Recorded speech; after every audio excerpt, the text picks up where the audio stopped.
Hello everyone, my name is Blue. In this video, I'm going to attempt to draw myself in 10 different art styles. And since I'm drawing my persona, I would like to talk about self-inserts. If you've been on the internet for a while or in fandom spaces, I'm sure you've heard of self-inserts. And if not, it's pretty self-explanatory. It's basically when a person finds something they enjoy, like a book, show, video game, etc., and imagines themselves in that universe. Though, over the years, they've definitely got the reputation for being cringe, and I want to talk about why. So, let's get into it. And if you're thinking, doesn't it seem a little self-absorbed to draw yourself 10 times in a row? My answer to that is, yeah, probably. Starting off with Pokémon. With my last video being about Pokémon and now this, you'd probably think I'm like obsessed or something, but like, no, I'm not obsessed. It's really not like. Over the years, Pokémon has had a lot of different art styles, but I decided to go with Pokémon Sun and Moon. But kind of a combination of the anime and the video game sprites. Sprites, is that correct? Basically, I wanted to use the anime art style, but the shading style of the game sprites. Though I will say, the anime style is a bit controversial. Some people weren't happy with the more bubbly style after Pokemon X and Y's more edgy style, but I like it, so who cares? But about self-inserts, why do people find them cringe? For one, I know people do consider them childish. I can understand and I can attest to that. I made a lot of self-inserts when I was younger.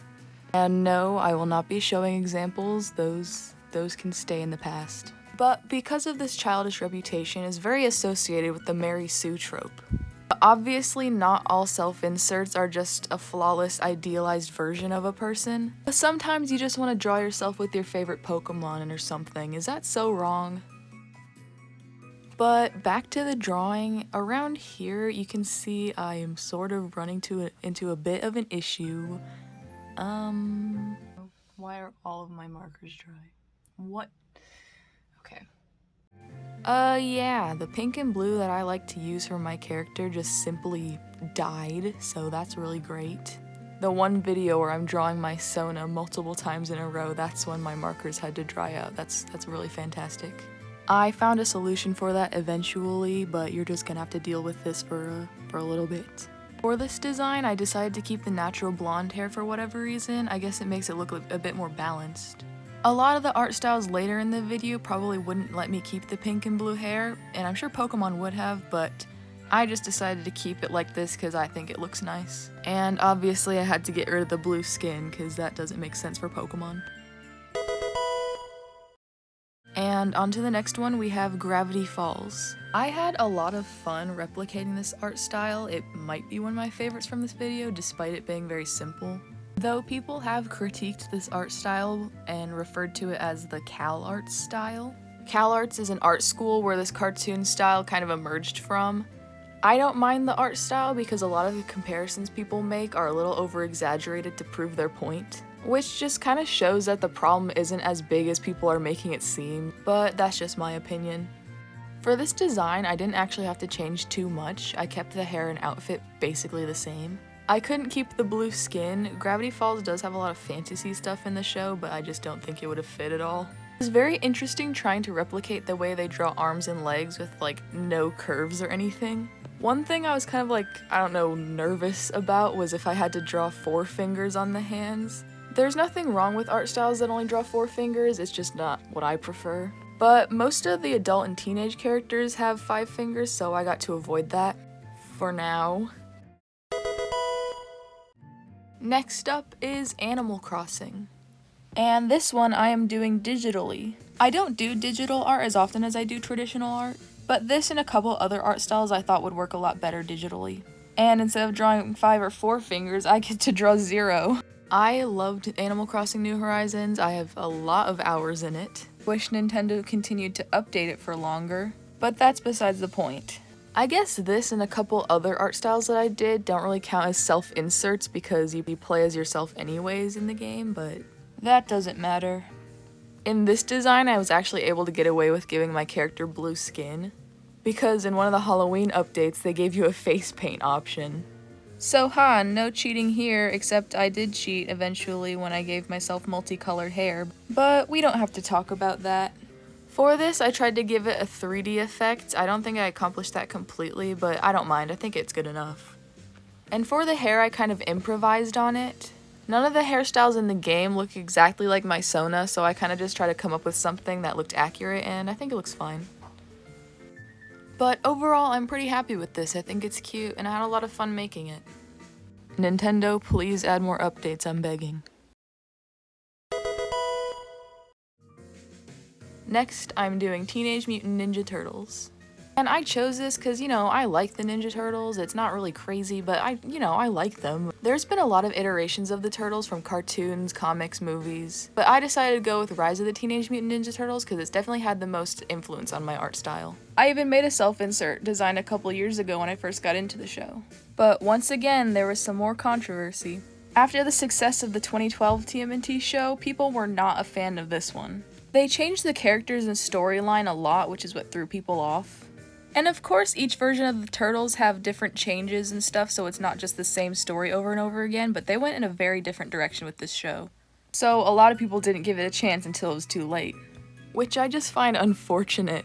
I love the storylines, the art style and animation is just great, especially in the movie. So just saying, different doesn't always equal bad. I expected this art style to be a lot easier than it was. I used to borrow a lot from this style when I first got into the show, so I thought it was gonna be a breeze. But no, I was wrong. It took me multiple tries to get it right. All of the proportions were looking so wrong for a while. But eventually I figured it out, and once I did, it was a lot of fun. I really enjoyed doing the line art, and in my design I was actually able to keep basically the same color scheme. Nickelodeon, if you're watching, please renew this for a third season. This show deserves so much better. Now back to digital art, we're doing Splatoon. But more specifically, that sort of lineless art style that they have. It's kind of hard to describe, but I just really love this art style. And I don't know if I really captured it as well in this, but I had a lot of fun doing it, especially since I don't do drawings without line art very often. I've been playing Splatoon for years, and I do remember having a self-insert for this game back then. But I also had a lot of insert OCs. Which is a very similar thing, except it's not putting yourself in the universe, it's a completely different character. And people find those cringe for basically the same reasons they find self-inserts cringe. Which I think is stupid because insert OCs are just as fun, if not more fun than self-inserts sometimes. I've even seen cool characters come out of insert OCs after the original creator separated them from the universe they made them in. So yeah, make more self-inserts and insert OCs, you never know what might come out of it. Okay, rant over. And next up, of course, we have My Little Pony.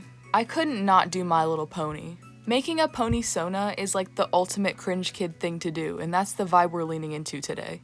And there's also multiple iterations of My Little Pony, but I chose Generation 4 because it's the most popular and probably also the easiest to replicate. I enjoyed drawing in this style because it had colorful line art. I had a phase where I used to do colorful line art all the time, but I stopped because it was very time consuming. At least when you're doing it traditionally. I was able to keep the color scheme basically the same, and I added these leg warmer type things to keep the striped sleeve motif going. And obviously I chose Pegasus because that was always my favorite as a kid. And honestly, I'm surprised I never made a pony Sona when I was younger. I guess I just got out of My Little Pony before I realized self-inserts were even a thing. But yeah, this was fun. It was a nice change of pace from all the humanoid characters I'd done so far. But I couldn't think of a pony name, so I guess I'll just have to figure that out at some point. Next is one I was both nervous and excited for, Arcane. Arcane is a 3D animated show based off the video game League of Legends. This show is just stunning. The way they render the faces on all of their characters and the designs and backgrounds, everything is just fantastic in my opinion. Which is why I was very nervous about trying this art style because of how intricate everything is. And this isn't my first time trying this style, I've tried to replicate it a couple times before, but honestly, I kind of impressed myself with this. It's not perfect, but it's a lot closer than I thought I was able to achieve. I think the least accurate thing about this ended up being the hair, but rendering hair has never been my specialty, it's something I need to work on, and it was kind of the thing I was struggling with the most on all of these art styles. Also, there are like no characters who wear glasses, so I kind of just had to assume how they'd draw and render glasses. But I think it looks fine, I don't think they look out of place or anything. And yeah, I'm pretty proud of this one. I think it might be another one of my favorites from this video.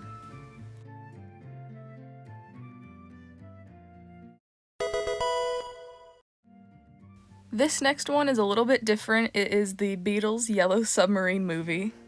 And you might not be as familiar with this, but I really wanted to add it because, I like the Beatles. I draw them a lot. I collect their records. It's not an obsession. It's not like a problem. I don't have a problem. Yeah, this one might be a little bit more obscure. I know the Beatles are like one of the most popular bands of all time, but this movie is definitely not as talked about as their other work. But I love this movie. The art style is so strange in the best way. Even if you're not into the Beatles, I'd watch it for the animation alone. It's so weird and different. It's great. Like, the psychedelic animation and the anatomy on their characters and the way they draw hands is all just so strange. I don't know how to describe it. It's just so unique. I changed the outfit completely and I made the hair blonde because this movie came out in 1968 and I don't think my Sona's style is very 60s accurate. But yeah, this one was a lot of fun to draw. It was very different from all the other styles. And guys, I know I'm blue, but I'm not a blue meanie, I swear.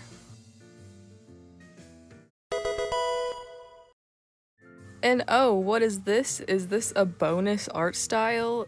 Yeah, I wasn't sure if this one was interesting enough to have a whole section, so we'll just say it's a bonus one. But while we're still on the topic of the Beatles, there was a cartoon series about them that came out in 1965, and it was the goofiest thing ever. It's one of those it's so bad that it's good type of things. But the art style is so silly. I just love the cartoon styles from the 60s and 50s and whatever that just lean slightly uncanny valley. For this drawing, once again, I changed a lot of stuff to fit the cartoon better. I was gonna break some rules, so at first I gave myself the pink and blue hair, but I ended up not even liking it anyways, so I just covered it up and changed it back to blonde. But I'll spare you from having to hear me talk about the Beatles for any longer. That's all, I swear. Okay, I changed the hair color back to blonde, but look at the creature. Look at this. Who is this? What is this creature? This next art style is another very simple one, and it is Jaiden animations. I loved Jaiden animations so much when I was younger, I still do. The entire Storytime animation YouTube sphere had such a chokehold on me. I wanted to be a YouTube animator so bad. And hey, you know the thing I said about drawing hands with 4 fingers earlier? Well, here it is. I had to do it on this one. I could not avoid it. And again, there's nothing wrong with drawing 4 fingers. I'm pretty sure it actually makes things a lot easier to animate. I just don't prefer it. But other than that, I didn't really struggle that much on this one. It's pretty simple. And because it's so simple, I almost just gave myself a regular long sleeve black shirt, but I gave myself the striped sleeves because why not? Also, I don't count this as a self-insert. I think that'd be too parasocial. And last but not least, we're doing the Owl House. I love this show, I love the characters, the world building and the story are also incredible. And this art style is not too difficult to replicate. It took me a bit to get the face proportions to look right, but other than that, it was pretty simple. I wanted to change the outfit a bit to match the fantasy vibe of the show, but I couldn't really think of anything else to change, so I just kind of added some moon details and called it a day, which is, good enough. And I don't know if you can tell, but when I was drawing this, I was drawing on a piece of paper that was too short, so I had to glue another one onto it to make it longer because I did not want to redraw all of that. It worked, it's fine, just ignore that seam there. But yeah, everything pretty much stayed the same. I didn't really have to change any of the colors and stuff, so that's nice. Not much else to say about it, but I think it turned out pretty good.